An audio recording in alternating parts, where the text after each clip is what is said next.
ঘটনাটি এমন হয়েছিল, কতিপয় যুবক যখন গুহায় আশ্রয় নিল এবং আল্লাহর দরবারে এই বলে দোয়া করল, হে আমাদের মালিক, একান্ত তোমার কাছ থেকে আমাদের উপর অনুগ্রহ দান করো। আমাদের এই কাজকর্ম আঞ্জাম দেওয়ার জন্য তুমি আমাদের সঠিক পথ দেখাও। অতঃপর আমি গুহার ভেতরে তাদের কানে বহু বছর ধরে ঘুমের পর্দা লাগিয়ে রাখলাম। তারপর এক পর্যায়ে আমি তাদের ঘুম থেকে উঠিয়ে দিলাম, যাতে করে আমি একথা জেনে নিতে পারি তাদের দুদলের মধ্যে কোন দলটি ঠিক করে বলতে পারে যে তারা কতদিন সেখানে অবস্থান করেছিল।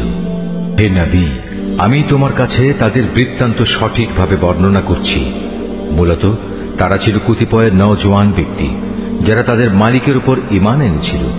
আমি তাদের হেদায়েতের পথে এগিয়েও দিয়েছিলাম। আমি তাদের অন্তঃকরণকে ধৈর্য দ্বারা দৃঢ়তা দান করেছি যখন তারা আল্লাহর পথে দাঁড়িয়ে গেল এবং ঘোষণা করল, আমাদের মালিক তো হচ্ছেন তিনি, যিনি আসমান সমূহ ও জমিনের মালিক। আমরা কখনো আল্লাহ তাআলা ছাড়া আর কাউকে ডাকবো না। যদি আমরা এমন অযৌক্তিক কথা বলি তাহলে তা হবে মারাত্মক দিন বিরোধী কাজ। এরা হচ্ছে আমাদের স্বজাতির লোক, যারা তাকে বাদ দিয়ে অসংখ্য মাবুদের গোলামি গ্রহণ করেছে। তারা যদি সত্যবাদী হয় তাহলে তারা স্পষ্ট দলিল নিয়ে আসে না কেন? তার চাইতে বড় জালেম আর কে যে আল্লাহ তাআলার উপর মিথ্যা আরোপ করে? অতঃপর জোয়ানরা পরস্পরকে বলল, আল্লাহ তাআলা ছাড়া অন্যদের যারা মাবুদ বানায় তাদের কাছ থেকে তোমরা যখন বিচ্ছিন্ন হয়ে চলেই গেলে, তখন তোমরা এখান থেকে বের হয়ে বিশেষ একটি গুহায় গিয়ে আশ্রয় নাও। তোমাদের মালিক তোমাদের উপর তার রহমতের ছায়া বিস্তার করে দেবেন এবং তোমাদের বিষয়গুলো তোমাদের জন্য সহজ করে দেবেন। হে নবী, তুমি যদি সে গুহা দেখতে তাহলে দেখতে পেতে তারা তার মধ্যবর্তী এক প্রশস্ত চত্বরে অবস্থান করছে। সূর্য তার উদয়কালে তাদের গুহার দক্ষিণ পাশ দিয়ে হেলে যাচ্ছে, আবার যখন তা অস্ত যায় তখন তা গুহার বাম পাশ দিয়ে অতিক্রম করে। সূর্যের প্রখরতা কখনো তাদের কষ্টের কারণ হয় না। আসলে এ সবই হচ্ছে আল্লাহ তাআলার কুদরতের নিদর্শন। এসব নিদর্শনের মাধ্যমে আল্লাহ তাআলা যাকে হেদায়েত দান করেন সেই একমাত্র হেদায়েত প্রাপ্ত হয়, আর যাকে তিনি গোমরাহ করেন সে কখনো কোনো পথ প্রদর্শনকারী ও অভিভাবক পেতে পারে না। হে নবী, তুমি যদি দেখতে তাহলে তুমি তাদের ভাবতে তারা বুঝি জেগেই রয়েছে, যদিও তারা ছিল ঘুমন্ত। আমি তাদের কখনো ডানে কখনো বামে পরিবর্তন করে দিতাম। তাদের কুকুরটি গুহার সামনে তার হাত দুটি প্রসারিত করে পাহারারত অবস্থায় বসেছিল। তুমি যদি তাদের দিকে সত্যি উঁকি মেরে দেখতে তাহলে তুমি অবশ্যই তাদের কাছ থেকে পেছন ফিরে পালিয়ে যেতে এবং তাদের এ আজব দৃশ্য দেখে তুমি নিঃসন্দেহে ভয়ে আতঙ্কিত হয়ে যেতে। এভাবেই তাদের আমি ঘুম থেকে উঠিয়ে দিলাম, যাতে করে তারা তাদের অবস্থান সম্পর্কে নিজেরা পরস্পরে জিজ্ঞাসাবাদ করে। কথা প্রসঙ্গে তাদের মধ্যে থেকে এক ব্যক্তি বলল, বলতো তোমরা এই গুহায় কতকাল অবস্থান করেছ? তারা বলল, বড় জোর একদিন কিংবা তার চাইতেও কম সময় আমরা এখানে অবস্থান করেছি। অতঃপর যখন তারা একমত হতে পারল না তখন তারা বলল, তোমাদের মালিকই একথা জানেন তোমরা এ গুহায় কতকাল অবস্থান করেছ। এখন সে বিতর্ক রেখে বরং তোমরা তোমাদের একজনকে তোমাদের এ রৌপ্য মুদ্রা সহ শহরে পাঠাও। সে বাজারে গিয়ে দেখুক কোন খাবার উত্তম, সেখান থেকে কিছু খাবার তোমাদের কাছে নিয়ে আসুক। সে যেন বিচক্ষণতার সাথে কাজ করে এবং সে যেন কাউকেই তোমাদের ব্যাপারে কিছু জানতে না দেয়। যদি তারা তোমাদের সম্পর্কে জানতে পারে তাহলে তারা তোমাদের প্রস্তরাঘাত করে হত্যা করবে, কিংবা তোমাদের জোর করে তারা তাদের দিনে ফিরিয়ে নেবে। আর একবার তেমনটি হলে কখনোই তোমরা মুক্তি পাবে না। আর এভাবেই আমি একদিন তাদের ব্যাপার শহরবাসীদের জানিয়ে দিলাম, যাতে করে তারা একথা জানতে পারে মৃতকে জীবন দেওয়ার ব্যাপারে আল্লাহ তাআলার ওয়াদা আসলেই সত্য এবং কিয়ামতের আসার ব্যাপারেও কোনো রকম সন্দেহ নেই। যখন তারা নিজেদের মধ্যে এ নিয়ে বিতর্ক করে যাচ্ছিল তখন কিছু লোক বলল, তাদের সম্মানে তাদের উপর একটি স্মৃতিসৌধ নির্মাণ করে দাও। আসলে তোমাদের মালিকই তাদের সম্পর্কে সর্বাধিক খবর রাখেন। অপরদিকে যেসব মানুষ তাদের কর্তব্য কাজের উপর বেশি প্রভাবশালী ছিল তারা বলল, স্মৃতিসৌধ বানানোর বদলে চলো আমরা তাদের উপর একটি মসজিদ বানিয়ে দেই। কিছু লোক বলে গুহার অধিবাসীরা ছিল 3 জন, ওদের মধ্যে চতুর্থটি ছিল ওদের পাহারাদার কুকুর। আবার কিছু লোক বলে তারা ছিল 5 জন, তাদের ষষ্ঠটি ছিল ওদের কুকুর। আসলে অজানা অদেখা বিষয়সমূহের প্রতি এরা খামাখা অনুমান নিক্ষেপ করি এ সব কিছু বলছে। তাদের কেউ বলে ওরা ছিল 7 জন এবং 8টি ছিল তাদের কুকুর। হে নবী, তুমি এদের বলো, হ্যাঁ, আমার মালিক ভালো করেই জানেন ওদের আসল সংখ্যা কত ছিল। তাদের সংখ্যা খুব কম সংখ্যক লোকই বলতে পারে। তুমিও এদের ব্যাপারে সাধারণ আলোচনার বাইরে বেশি বিতর্ক করো না এবং তাদের সম্পর্কে খামাখা অন্য মানুষদের কাছেও জিজ্ঞাসাবাদ করো না। হে নবী, কখনো কোনো কাজের ব্যাপারে একথা বলো না, এ কাজ আমি আগামীকাল করব। হ্যাঁ, বরং এভাবে বলো, আল্লাহ তাআলা যদি চান তাহলেই আমি আগামীকাল এ কাজটা করব। যদি কখনো কোনো কিছু ভুলে যাও তাহলে তোমার মালিককে স্মরণ করো এবং বলো, সম্ভবত আমার মালিক এ কাহিনীর চাইতে নিকটতর কোনো কল্যাণ দিয়ে আমাকে পথ দেখাবেন। তারা তাদের এ গুহায় কাটিয়েছে মোট 300 বছর। কেউ অবশ্য এর সাথে আরো 9 বছর যোগ করেছে। হে নবী, তুমি বলো, বস্তুত একমাত্র আল্লাহ তাআলাই সঠিক করে বলতে পারেন ওরা গুহায় কত বছর কাটিয়েছে। আসমান সমূহ ও জমিনের যাবতীয় অজানা অদেখা বিষয়ের জ্ঞান তো একমাত্র তার জন্য নির্দিষ্ট রয়েছে। কত সুন্দর দ্রষ্টা তিনি, কত সুন্দর শ্রোতা তিনি। তিনি ছাড়া তাদের দ্বিতীয় কোনোই অভিভাবক নেই। আল্লাহ তাআলা নিজের কর্তৃত্ব ও ক্ষমতায় অন্য কাউকে কখনো শরীক করেন না। হে নবী, তোমার উপর তোমার মালিকের যে কিতাব নাজিল করা হয়েছে তা তুমি তেলাওয়াত করতে থাকো। তার কিতাবে বর্ণিত কথাবার্তা রদবদল করার কেউই নেই। তিনি ছাড়া তুমি আর কোনোই আশ্রয়স্থল পাবে না। হে নবী, তুমি নিজেকে সদা সেসব মানুষদের সাথে রেখে চলবে যারা সকাল সন্ধ্যায় তাদের মালিককে ডাকে। তারা একমাত্র তাঁরই সন্তুষ্টি কামনা করে এবং কখনো তাদের কাছ থেকে তোমার স্নেহের দৃষ্টি ফিরিয়ে নিও না। কখনো এমন কোন ব্যক্তির কথা মতো চলো না যার অন্তঃকরণকে আমি আমার স্মরণ থেকে গাফেল করে দিয়েছি। আর যে ব্যক্তি নিজের প্রবৃত্তির গোলামি করতে শুরু করেছে এবং যার কার্যকলাপ আল্লাহ তাআলার সীমানা লঙ্ঘন করেছে। হে নবী, তুমি বলো, এ সত্য দিন তোমাদের মালিকের পক্ষ থেকে এসেছে।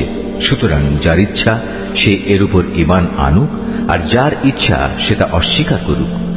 আমি তো এই অস্বীকারী জালেমদের জন্য এমন এক আগুন প্রস্তুত করে রেখেছি যার বেষ্টনী তাদের পুরোপুরি পরিবেষ্টন করে রাখবে।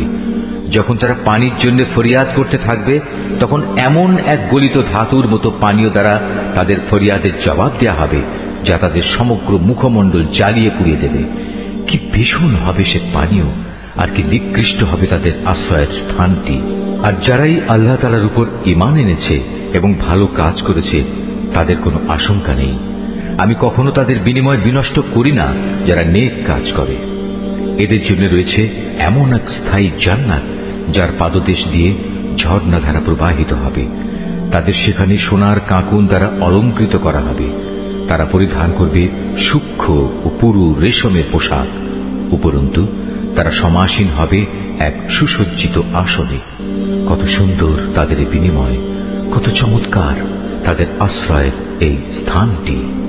হে নবী, তাদের শিক্ষার জন্য তুমি 2 জন লোকের উদাহরণ পেশ করো, যাদের একজনকে আমি 2টো আঙুরের বাগান দান করেছিলাম এবং এ 2টো কতিপয় খেজুর গাছ দ্বারা পরিবেষ্টিত করে রেখেছিলাম।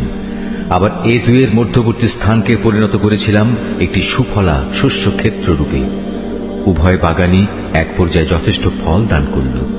ফলদানে বাগান 2টো কোনো রকম ত্রুটি করেনি।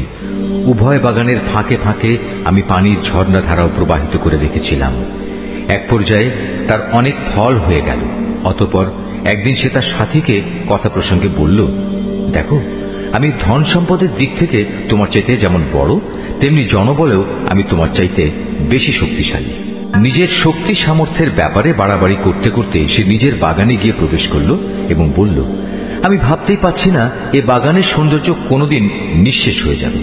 আমি এও মনে করি না একদিন এসব ধ্বংস হয়ে কিয়ামত প্রতিষ্ঠিত হবে এবং কিয়ামতের পর আমাকে যদি আমার মালিকের সামনে ফিরিয়ে নেওয়াও হয় তাহলে এর চাইতে উৎকৃষ্ট কোনো কিছু আমি সেখানে পাব। তার সে গরিব সাথীটি যে তার সাথে কথা বলছিল বলল, এ পার্থিব সম্পদ দেখে তুমি কি সত্যি সে মহান সত্তাকে অস্বীকার করছো, যিনি তোমাকে প্রথমত মাটি থেকে অতঃপর শুক্র কণা থেকে পয়দা করেছেন, পরিশেষে তিনি তোমাকে একটি মানুষের আকৃতিতে পূর্ণাঙ্গ করেছেন? কিন্তু আমি তো বিশ্বাস করি সেই সৃষ্টিকর্তা আল্লাহ তাআলাই হচ্ছেন আমার মালিক, এবং আমার মালিকের কোনো কাজের সাথেই আমি কাউকে শরীক করি না। কত ভালো হতো তুমি যখন তোমার ফলবতী বাগানে প্রবেশ করলে তখন যদি তুমি একথা বলতে, আল্লাহ তাআলা যা চেয়েছেন তাই হয়েছে। আল্লাহ তাআলা ব্যতি রেখে কারোই কিছু ঘটানোর শক্তি নেই। যদিও তুমি আমাকে ধনে জনে তোমার চাইতে কম দেখলে, কিন্তু আমি আল্লাহ তাআলার উপর ঈমান রাখি। সম্ভবত আমার মালিক আমাকে তোমার এ পার্থিব বাগানের চাইতে উৎকৃষ্ট আখিরাতের কোনো বাগান দান করবেন, এবং অকৃতজ্ঞতার জন্য তোমার বাগানের উপর আসমান থেকে এমন কোনো বিপর্যয় নাজিল করবেন ফলে তা উদ্ভিদ শূন্য এক বিরান ভূমিতে পরিণত হয়ে যাবে, কিংবা তার পানি তার জমিনের নিচেই অন্তর্হিত হয়ে যাবে। তেমন কিছু হলে তুমি কখনো তা আবার খুঁজে আনতে পারবে না। অতঃপর তাই ঘটল, তার বাগানের ফল ফলারিকে বিপর্যয় এসে ঘিরে ফেলল। তখন সে ব্যক্তি সেই ব্যয়ের উপর যা সে বাগানের শোভা বর্ধনের পেছনে করেছিল হাতের উপর হাত রেখে আক্ষেপ করতে লাগলো। বাগানের অবস্থা এমন হলো যাতে মুখ থুবড়ে পড়ে থাকলো, এবং সে নিজের ভুল বুঝতে পেরে বলতে লাগলো, কত ভালো হতো যদি আমি আমার মালিকের ক্ষমতার সাথে অন্য কাউকে শরীক না করতাম। যারা বাহাদুরি করেছে তাদের কোনো দলই আজ থেকে আল্লাহর এই প্রতিশোধের মোকাবেলায় সাহায্য করার জন্য অবশিষ্ট রইল না, না সে নিজে কোন রকম প্রতিশোধ নিতে পারল। কেননা এখানে রক্ষা করার যাবতীয় এখতিয়ার একমাত্র আল্লাহ তাআলার, যিনি একমাত্র সত্য, পুরস্কার দানে ও পরিণাম নির্ধারণে তিনিই উত্তম। হে নবী, তুমি এদের কাছে দুনিয়ার জীবনের উদাহরণ পেশ করো। এই জীবনটা হচ্ছে এমন যেমন আমি আকাশ থেকে পানি বর্ষণ করি, যার কারণে জমিনের উদ্ভিদ ঘন সুশোভিত হয়ে ওঠে, অতঃপর এক সময় বাতাসটা উড়িয়ে নিয়ে ফেরে। মূলত আল্লাহ তাআলা সব কিছুর উপর প্রচন্ড ক্ষমতাবান। ধন সম্পদ ও সন্তান সন্ততি হচ্ছে তোমাদের পার্থিব জীবনের কতিপয় অস্থায়ী সৌন্দর্য মাত্র। চিরস্থায়ী হচ্ছে মানুষের নেক কাজ, আর তা হচ্ছে তোমার মালিকের কাছে পুরস্কার পাওয়ার জন্য অনেক ভালো। আর কোনো কল্যাণময় কিছু কামনা করতে গেলেও তা হচ্ছে উত্তম। যেদিন আমি পাহাড় সমূহকে চলমান করে সরিয়ে দেব এবং তুমি এই পৃথিবীকে দেখবে তা একটি শূন্য প্রান্তর, সেদিন আমি তাদের মানব কুলকে এক জায়গায় জড়ো করব, কোনো একজনকেও আমি বাদ দেব না। তাদের সবাইকে তোমার মালিকের সামনে সারিবদ্ধভাবে এনে হাজির করা হবে। অতঃপর আমি বলবো, আজ তো তোমরা সবাই আমার কাছে এসে গেছো, ঠিক যেমনি করে আমি তোমাদের প্রথমবার পয়দা করেছিলাম, কিন্তু তোমরা অনেকেই মনে করতে আমি তোমাদের দ্বিতীয়বার আমার কাছে হাজির করার জন্য কোনো সময়সূচি নির্ধারণ করে রাখিনি। অতঃপর তাদের সামনে আমলনামা রাখা হবে। তখন নাফরমান ব্যক্তিদের তুমি দেখবে সে আমলনামায় যা কিছু লিপিবদ্ধ আছে তারা তার কারণে খুবই আতঙ্কগ্রস্ত থাকবে। তারা বলতে থাকবে, হায় দুর্ভাগ্য আমাদের, এ আবার কেমন গ্রন্থ! এ তো দেখছি আমাদের জীবনের ছোট কিংবা বড় প্রত্যেক বিষয়ের হিসাব লিখেছে। তারা যা কিছু করেছে তার প্রতিটি বস্তুই তারা সে গ্রন্থে মজুদ দেখবে। তোমার মালিক সেদিন কার উপর বিন্দুমাত্র জুলুমও করবেন না। স্মরণ করো যখন আমি ফেরেশতাদের বলেছিলাম তোমরা সবাই আদমকে সাজদা করো, তখন তারা সবাই সাজদা করল, কিন্তু ইবলিস সাজদা করল না। সে ছিল আসলে জিনদেরই একজন। সে তার মালিকের আদেশের নাফরমানি করল। যে এত বড় নাফরমানি করল, তোমরা কি তাকে এবং তার বংশধরদের আমার বদলে তোমাদের অভিভাবক হিসেবে গ্রহণ করে চলেছ? অথচ প্রথম দিন থেকেই সে তোমাদের প্রকাশ্য দুশমন। চেয়ে দেখো, জালেমদেরকে নিকৃষ্ট বিনিময় দেয়া হয়েছে। আকাশমণ্ডলী ও পৃথিবী সৃষ্টি করার সময় আমি তাদের কাউকে ডাকিনি, এমনকি স্বয়ং তাদের নিজেদের বানানোর সময়ও তো আমি তাদের ডাকিনি। আসলে আমি তো অক্ষম ছিলাম না যে তাদের পরামর্শ আমার দরকার। অন্যদের যারা গোমরা করে আমি তাদের সাহায্য গ্রহণ করি না। যেদিন তিনি এদের বলবেন তোমরা তাদের ডাকো যাদের তোমরা আমার শরীক মনে করতে, ওরা তাদের ডাকবে, কিন্তু তারা তাদের এটাকে কোনোই সাড়া দেবে না। আমি এদের উভয়ের মাঝখানে এক মরণ ফাঁদ রেখে দেব। এ নাফরমান লোকেরা যখন আযাব দেখতে পাবে তখন তারা বুঝে যাবে তারা এক্ষুনি সেখানে গিয়ে পতিত হচ্ছে, আর একবার সেখানে পতিত হলে ওরা তা থেকে কখনোই মুক্তির পথ পাবে না। আমি মানুষের বোঝার জন্য এই কোরআনে সব ধরনের উপমা ও উদাহরণ বিশদভাবে বর্ণনা করেছি, কিন্তু মানুষের অধিকাংশই এ নিয়ে তর্ক করে। হেদায়েত যখন মানুষের সামনে এসে গেল, তখন ঈমান আনা ও গুনাহের জন্য তাদের মালিকের কাছে ক্ষমা চাওয়া থেকে তাদের কোন জিনিস বিরত রাখছে? তারা সম্ভবত পূর্ববর্তী মানুষদের অবস্থা তাদের কাছে এসে পৌঁছানোর কিংবা আমার আযাব তাদের সামনে এসে হাজির হবার অপেক্ষা করছে। আমি তো রাসূলদের পাঠাই যে তারা মানুষদের জন্য জান্নাতের সুসংবাদবাহী ও জাহান্নামের সতর্ককারী হবে, কিন্তু যারা কুফরি করেছে তারা ছোটখাটো বিষয় নিয়ে ঝগড়া শুরু করে যাতে তারা সত্যকে ব্যর্থ করে দিতে পারে।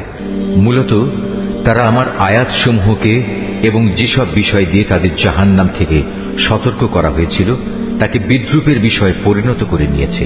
তার চাইতে বড় জালেম আর কে আছে যাকে তার মালিকের আয়াতসমূহ স্মরণ করিয়ে দেয়া হচ্ছে এবং সে এর থেকে মুখ ফিরিয়ে দিচ্ছে।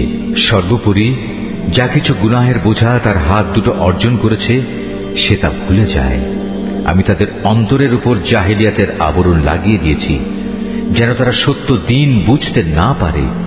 এমনি ভাবে তাদের কানেও এক ধরনের কঠিন বস্তু ঢেলে দিয়েছি, এ কারণে তারা সত্য কথা শুনতে পায় না। অতএব হে নবী, তুমি ওদের যতই হেদায়েতের পথে ডাকো না কেন তাদের কখনো হেদায়েত দেয়া হবে না। হে নবী, তোমার মালিক বড়ই ক্ষমাশীল ও দয়াবান। তিনি যদি তাদের সবাইকে তাদের কৃতকর্মের জন্য শাস্তি দিতে চাইতেন তাহলে তিনি সহজেই তা ত্বরান্বিত করতে পারতেন, বরং এর পরিবর্তে তাদের জন্য শাস্তির একটি প্রতিশ্রুত ক্ষণ রাখা আছে যা থেকে ওদের কারোই পরিত্রাণ নেই। এই জনপদ ও তাদের অধিবাসীরা যখন আল্লাহ তাআলা সীমা লঙ্ঘন করেছিল তখন আমি তাদের নির্মূল করে দিয়েছি। তাদের ধ্বংসের জন্যও একটি দিনক্ষণ নির্দিষ্ট ছিল। হে নবী, তুমি এদের মূসার ঘটনা শোনাও। যখন মূসা তার খাদেমকে বলল, যতক্ষণ পর্যন্ত আমি দুটো সাগরের মিলনস্থলে না পৌঁছব ততক্ষণ পর্যন্ত আমি আমার পরিকল্পনা থেকে ফিরে আসব না। যদি আমাকে এজন্য দীর্ঘ সময় পর্যন্ত চলতে হয় তবু আমি চলতে থাকব। যখন তারা উভয়ে সেই প্রত্যাশিত দুটো সাগরের সঙ্গম স্থলে এসে পৌঁছল তখন তারা উভয়ই তাদের খাবারের জন্য রাখা মাছটির কথা ভুলে গেল। সে মাছটি ছুটে গিয়ে সুড়ঙ্গের মতো একটি পথ করে সহজেই সাগরে চলে গেল। যখন তারা আরো কিছু দূর এগিয়ে গেল তখন সে তার খাদেমকে বলল, এবার আমাদের নাস্তা নিয়ে এসো, আমরা আজকের সফরে সত্যি ভারী ক্লান্ত হয়ে পড়েছি। সে বলল, তুমি কি দেখোনি আমরা যখন শিলাখণ্ডের পাশে বিশ্রাম করছিলাম তখন আমি মাছের কথা ভুলেই গিয়েছিলাম। আসলে শয়তানি আমাকে ভুলিয়ে দিয়েছে যে আমি তার কথাটা স্মরণ রাখব। আর সে মাছটিও কি আশ্চর্যজনক পদ্ধতিতে নিজের পথ ধরে সাগরের দিকে নেমে গেল। সে বলল, হ্যাঁ, এই তো হচ্ছে সেই জায়গা যে স্থানটির আমরা সন্ধান করছিলাম। মাছটি চলে যাওয়ার জায়গাই হচ্ছে সাগরের মিলনস্থল। অতঃপর তারা নিজেদের পথের চিহ্ন ধরে ফিরে চলল। এরপর তারা সেখানে পৌঁছলে তারা আমার বান্দাদের মাঝ থেকে একজন পুণ্যবান বান্দাকে সেখানে পেল, যাকে আমি আমার অনুগ্রহ দান করেছি। উপরন্তু তাকে আমি আমার কাছ থেকে বিশেষ জ্ঞান দান করেছিলাম। মূসা তাকে বলল, আমি কি তোমার অনুসরণ করতে পারি যাতে করে আল্লাহ তাআলার কাছ থেকে যে জ্ঞান তোমাকে শেখানো হয়েছে তার কিছু অংশ তুমি আমাকে শেখাতে পারো? সে বলল, হ্যাঁ পারো, তবে আমার সাথে থেকে তা তুমি কখনো ধৈর্য ধারণ করতে পারবে না। অবশ্য এটাও ঠিক, যে বিষয়ে তোমার জ্ঞান সীমার বাইরে তার উপর তুমি ধৈর্য ধরবি বা কি করে? সে বলল, আল্লাহ তাআলা যদি চান তাহলে তুমি আমাকে ধৈর্যশীল হিসেবেই পাবে। আমি তোমার কোনো আদেশেরই বরখেলাপ করব না। সে বলল, আচ্ছা, যদি তুমি আমাকে অনুসরণ করোই তাহলে কোনো বিষয় নিয়ে আমাকে কিছু জিজ্ঞেস করবে না, যতক্ষণ না সে কথা আমি নিজেই তোমাকে বলে দেব। অতঃপর তারা দুজন পথ চলতে শুরু করল। নদীর পাড়ে এসে উভয়ই একটি নৌকায় আরোহণ করল। নৌকায় উঠেই সে তাকে ছিদ্র করে দিল। সে বলল, তুমি কি এজন্য তাতে ছিদ্র করে দিলে যেন এর আরোহীতে তুমি ডুবিয়ে দিতে পারো? তুমি সত্যি এক গুরুতর অন্যায় কাজ করেছ। মূসার কথা শুনে সে বলল, আমি কি তোমাকে এ কথা বলিনি আমার সাথে থেকে তুমি কখনো ধৈর্য ধারণ করতে পারবে না? সে বলল, আমি যে ভুল করেছি সে ব্যাপারে তুমি আমাকে পাকড়াও করো না এবং এ ব্যাপারে আমার উপর বেশি কঠোরতাও আরোপ করো না। আবার তারা পথ চলতে শুরু করল। কিছু দূর গিয়ে তারা উভয়ে একটি কিশোর বালক পেল। সাথে সাথে সে তাকে হত্যা করে ফেলল। এ কাজ দেখে সে বলল, তুমি তো কোন রকম হত্যার অপরাধ ছাড়াই একটি নিষ্পাপ জীবনকে বিনাশ করলে। তুমি সত্যি একটা গুরুতর অন্যায় কাজ করে ফেলেছ। সে বলল, আমি কি তোমাকে একথা বলিনি যে তুমি আমার সাথে থেকে ধৈর্য ধরতে পারবে না? সে বলল, যদি এরপর আর একটি কথাও আমি তোমাকে জিজ্ঞেস করি তাহলে তুমি আমাকে তোমার সাথে রেখো না। অবশ্য এখন তো তুমি আমার পক্ষ থেকে ওজর পেশ করার প্রান্ত সীমায় পৌঁছে গেছো। আবার তারা চলতে শুরু করলো। কিছু দূর এগিয়ে তারা জনপদের অধিবাসীদের কাছে পৌঁছল। সেখানে পৌঁছে তারা সেই জনপদের অধিবাসীদের কাছে কিছু খাবার চাইল, কিন্তু তারা তাদের মেহমানদারি করতে অস্বীকার করল। অতঃপর সেখানে তারা একটি পতনোন্মুখ পুরনো প্রাচীর দেখতে পেল। সে প্রাচীরটা সোজা করে দিল। সে বলল, তুমি চাইলে তো এদের কাছ থেকে এর উপর কিছু পারিশ্রমিক গ্রহণ করতে পারতে। সে বলল, বেশ, এখানেই তোমার আমার মধ্যে বিচ্ছেদ হয়ে গেল। কিন্তু তার আগে যেসব কথার ব্যাপারে তুমি আমার সাথে ধৈর্য ধরে থাকতে পারোনি তার ব্যাখ্যা আমি তোমাকে বলে দিতে চাই। প্রথম ঘটনাটি হচ্ছে নৌকা সম্পর্কিত। মূলত তা ছিল কয়েকজন গরিব মানুষের মালিকানাধীন। তারা এটা দিয়ে সমুদ্রে জীবিকা অন্বেষণের কাজ করত, কিন্তু আমি নৌকাটিতে একটা ছিদ্র করে তাকে ত্রুটিযুক্ত করে দিতে চাইলাম, কারণ তাদের সামনেই ছিল এমন এক বাদশা যে ত্রুটিবিহীন যে নৌকাই পেত তা বল প্রয়োগে ছিনিয়ে নিত। আর হ্যাঁ, সে কিশোরটির ঘটনা। তার পিতামাতা উভয় ছিল মোমেন। আমি আশঙ্কা করলাম বড় হয়ে সে এদের দুজনকেই আল্লাহর নাফরমানি ও কুফর দ্বারা বিভ্রান্ত করে দেবে। আমি চাইলাম তাদের মালিক তার বদলে তাদের এমন একটি সন্তান দান করবেন যে দিনদারি ও রক্তের সম্পর্ক রক্ষার ব্যাপারে তা চাইতে অনেক ভালো প্রমাণিত হবে। সর্বশেষ ওই যে প্রাচীরটির ব্যাপার, আসলে তা ছিল শহরের দুটি এতিম বালকের। এর নিচেই তাদের জন্য রক্ষিত ছিল গুপ্ত ধনভাণ্ডার। ওদের পিতা ছিল একজন নেককার ব্যক্তি। এই কারণেই তোমার মালিক চাইলেন ওরা বয়প্রাপ্ত হোক এবং তাদের সে ভাণ্ডার থেকে তারা সম্পদ বের করে আনুক। এই প্রাচীরটাকেই আমি তাদের বড় হওয়া পর্যন্ত দাঁড় করিয়ে রাখতে চেয়েছিলাম। এ ছিল মূলত তোমার মালিকের অনুগ্রহ দ্বারা সম্পাদিত কতিপয় কাজ। এর কোনোটাই কিন্তু আমি আমার নিজে থেকে করিনি। আর এ হচ্ছে সেসব কাজের ব্যাখ্যা যে ব্যাপারে তুমি আমার সাথে থেকে ধৈর্য ধারণ করতে পারছিলে না। হে নবী, এরা তোমার কাছে জুলকারনাইন সম্পর্কে জানতে চায়। তুমি তাদের বলো, হ্যাঁ, আমি আল্লাহর কিতাব থেকে তার বিবরণ তোমাদের কাছে এক্ষুনি পড়ে শোনাচ্ছি। আল্লাহ তাআলা বলছেন, আমি জমিনের বুকে তাকে বিপুল রাজনৈতিক ক্ষমতা দান করেছিলাম এবং আমি তাকে এর জন্য প্রয়োজনীয় সব উপায় উপকরণও দান করেছিলাম। একবার সে সফরে বেরোবার প্রস্তুতি গ্রহণ করতে লাগলো। চলতে চলতে এমনিভাবে সে সূর্যের অস্তগমনের জায়গায় গিয়ে পৌঁছল। সেখানে গিয়ে সে সূর্যকে সাগরের কালো পানিতে ডুবতে দেখল। তার পাশে সে একটি জাতিকেও বাস করতে দেখল। আমি বললাম, হে জুলকারনাইন, এরা তোমার অধীনস্থ। তুমি ইচ্ছে করলে তাদের শাস্তি দিতে পারো অথবা তাদের সাথে তুমি সদয় ভাব গ্রহণ করতে পারো। সে বলল, হ্যাঁ, এদের মাঝে যে আল্লাহর সাথে বিদ্রোহ করবে তাকে আমি অবশ্যই শাস্তি দেব। অতঃপর তাকে যখন তার মালিকের সামনে ফিরিয়ে নেওয়া হবে তখন তিনি তাকে আরো কঠিন শাস্তি দেবেন। অপরদিকে যে ব্যক্তি আল্লাহর উপর ঈমান আনে এবং নেক কাজ করে তার জন্য আখিরাতে থাকবে উত্তম পুরস্কার। আর আমিও তার সাথে আমার কাজকর্ম সম্পাদনের সময় একান্ত বিনম্র ব্যবহার করব। অতঃপর সে আর এক অভিযানে পথে বেরোল। এমনকি চলতে চলতে সে সূর্যোদয়ের স্থানে গিয়ে পৌঁছল। তখন সে সূর্যকে এমন একটি জাতির উপর দিয়ে উদয় হতে দেখল যাদের জন্য তার প্রখর তাপ থেকে আত্মরক্ষার জন্য আমি কোনো অন্তরাল সৃষ্টি করে রাখিনি। জুলকারনাইনের ঘটনা ছিল এরকমই। আমার কাছে সে সম্পর্কিত পুরোপুরি খবরই মজুদ আছে। অতঃপর সে আর এক অভিযানে পথে বেরোল। এমনকি পথ চলতে চলতে সে দুটো প্রাচীরের মধ্যবর্তী স্থানে গিয়ে পৌঁছল। দুই পর্বতের মধ্যবর্তী স্থানে পৌঁছে সে এমন এক সম্প্রদায়ের লোকদের পেল যারা জুলকারনাইনের কোনো কথাই তেমন বুঝতে পারছিল বলে মনে হল না। তারা অতি কষ্টে তাকে বলল, হে বাদশাহ জুলকারনাইন, অবশ্যই ইয়াজুজ মাজুজ নামক দুটো সম্প্রদায় এই জমিনে নানা রকম বিপর্যয় সৃষ্টিকারী। এমত অবস্থায় তাদের থেকে বাঁচার জন্য আমরা কি তোমাকে এ শর্তে কোন রকম একটা কর দেব যে তুমি আমাদের এবং তাদের মাঝে একটি প্রাচীর বানিয়ে দেবে? সে বলল, কোনো কর নেওয়ার প্রয়োজন নেই, কেননা আমার মালিক আমাকে যা কিছু দিয়ে রেখেছেন তাই আমার জন্য ভালো। হ্যাঁ, শারীরিক শক্তি দ্বারা তোমরা আমাকে সাহায্য করতে পারো। আমি তোমাদের এবং তাদের মাঝে এক মজবুত প্রাচীর বানিয়ে দেব। তোমরা আমার কাছে এ কাজের জন্য লোহার পাতসমূহ নিয়ে এসো। অতঃপর সে অনুযায়ী তা আনা হলো এবং প্রাচীর তৈরির কাজও শুরু হলো। যখন মধ্যবর্তী ফাঁকা স্থানটি পূর্ণ হয়ে লৌহ স্তূপগুলো দুটো পর্বতে সমান হয়ে গেল, তখন সে তাদের লক্ষ্য করে বলল, তোমরা হাঁপড়ে দম দিতে থাকো। অতঃপর যখন তা আগুনের মতো উত্তপ্ত হলো, তখন সে বলল, এখন তোমরা আমার কাছে কিছু গলানো তামা নিয়ে এসো, আমি তা এর উপর ঢেলে দেব। সুতরাং এভাবেই এমন একটি মজবুত প্রাচীর তৈরি হয়ে গেল যে তারা তার উপর উঠতে সক্ষম হল না, না তারা তা ভেদ করে বাইরে আসতে পারল।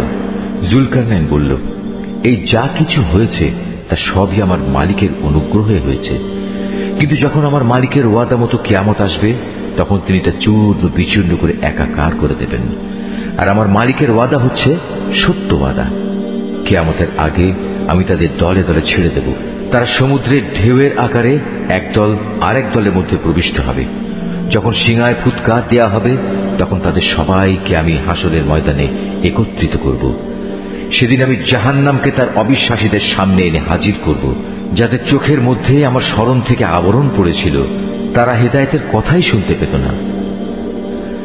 কাফেররা কি একথা মনে করে নিয়েছে যে তারা আমার বদলে আমারই কতিপয় গোলামকে অভিভাবক বানিয়ে নেবে, আর আমি এ ব্যাপারে তাদের কোনো জিজ্ঞাসাবাদই করব না? আমি তো জাহান্নামকে কাফেরদের মেহমানদারির জন্য সাজিয়ে রেখেছি। নবী, এদের তুমি বলো, আমি কি তোমাদের এমন লোকদের কথা বলবো যারা আমলের দিক থেকে সম্পূর্ণ ক্ষতিগ্রস্ত হয়ে পড়েছে? এরা হচ্ছে সেসব লোক যাদের সমুদয় প্রচেষ্টা এই দুনিয়ায় বিনষ্ট হয়ে গেছে, অথচ তারা মনে মনে ভাবছে তারা বুঝি ভালো কাজই করে যাচ্ছে। এরাই হচ্ছে সেসব লোক যারা তাদের মালিকের আয়াতসমূহকে অস্বীকার করে এবং অস্বীকার করে তার সাথে ওদের সাক্ষাতের বিষয়টিও। এর ফলে ওদের সব কর্মই নিষ্ফল হয়ে যায়। তাই কিয়ামতের দিন আমি তাদের জন্য ওজনের কোন মানদণ্ড স্থাপন করব না। এটাই জাহান্নাম, এটাই হলো তাদের যথার্থ পাওনা, কেননা তারা স্বয়ং স্রষ্টাকে অস্বীকার করেছে। উপরন্তু তারা আমার আয়াতসমূহ ও তার বাহক রসুলদের বিদ্রুপের বিষয় হিসেবে গ্রহণ করেছে। অপরদিকে যারা আল্লাহ তাআলার উপর ঈমান এনেছে এবং সে অনুযায়ী নেক আমল করেছে, তাদের মেহমানদারির জন্য জান্নাতুল ফিরদাউস সাজানো রয়েছে। সেখানে তারা চিরদিন থাকবে। সেদিন তারা সেখান থেকে অন্য কোথাও যেতে চাইবে না। হে নবী, তুমি এদের বলো, আমার মালিকের প্রশংসার কথাগুলো লিপিবদ্ধ করার জন্য যদি সমুদ্র কালি হয়ে যায়, তাহলে আমার মালিকের জ্ঞানের কথা লেখা শেষ হওয়ার আগেই সমুদ্র শুকিয়ে যাবে। এমনকি যদি আমি তার মতো আরো সমুদ্রকে লেখার কালি করে সাহায্য করার জন্য নিয়ে আসি, তবু। হে নবী, তুমি এদের বলো, আমি তো তোমাদের মতোই একজন রক্ত মাংসের মানুষ, তবে আমার উপর ওহী নাজিল হয়, আর সে ওহীর মূল কথা হচ্ছে তোমাদের মাবুদ হচ্ছেন একজন।